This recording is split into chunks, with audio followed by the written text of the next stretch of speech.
Welcome.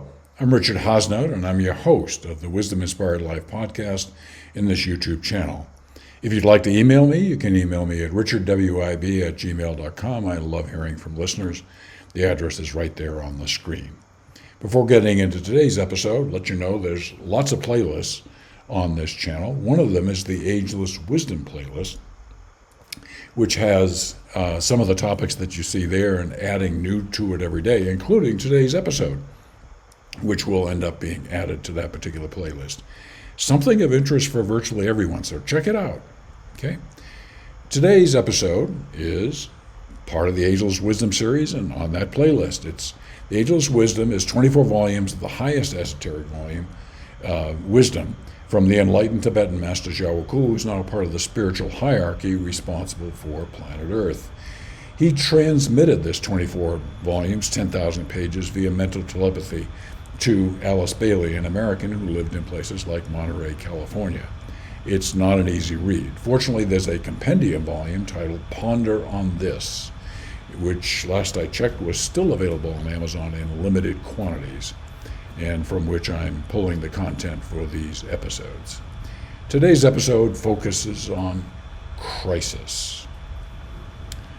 Some great advice, quoting, "Shirk not these crises.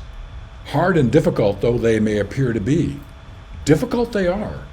Forget not that the habit of confronting crises is a long established one within the consciousness of humanity."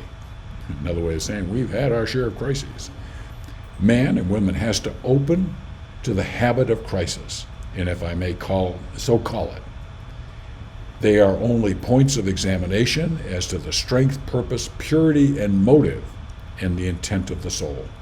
They evoke confidence when surmounted and produce a greatly expanded vision.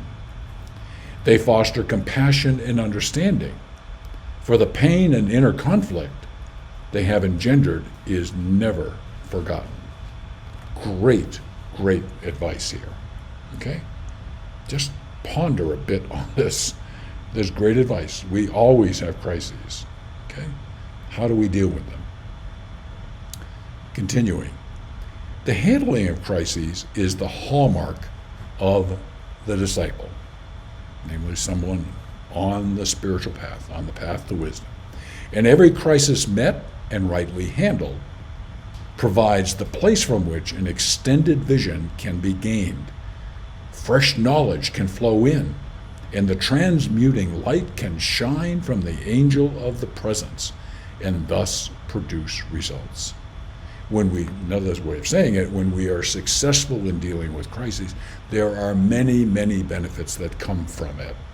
So don't shy away from them, take them on. Well, if you all want to know more, you can go to mywisdominspiredlife.com. You can listen to the podcast. As you know, I'm on a mission, on a journey, to try and help people around the world start living more of a wisdom-inspired life. Thank you very much for being part of that journey today, and I look forward to continue that journey with you.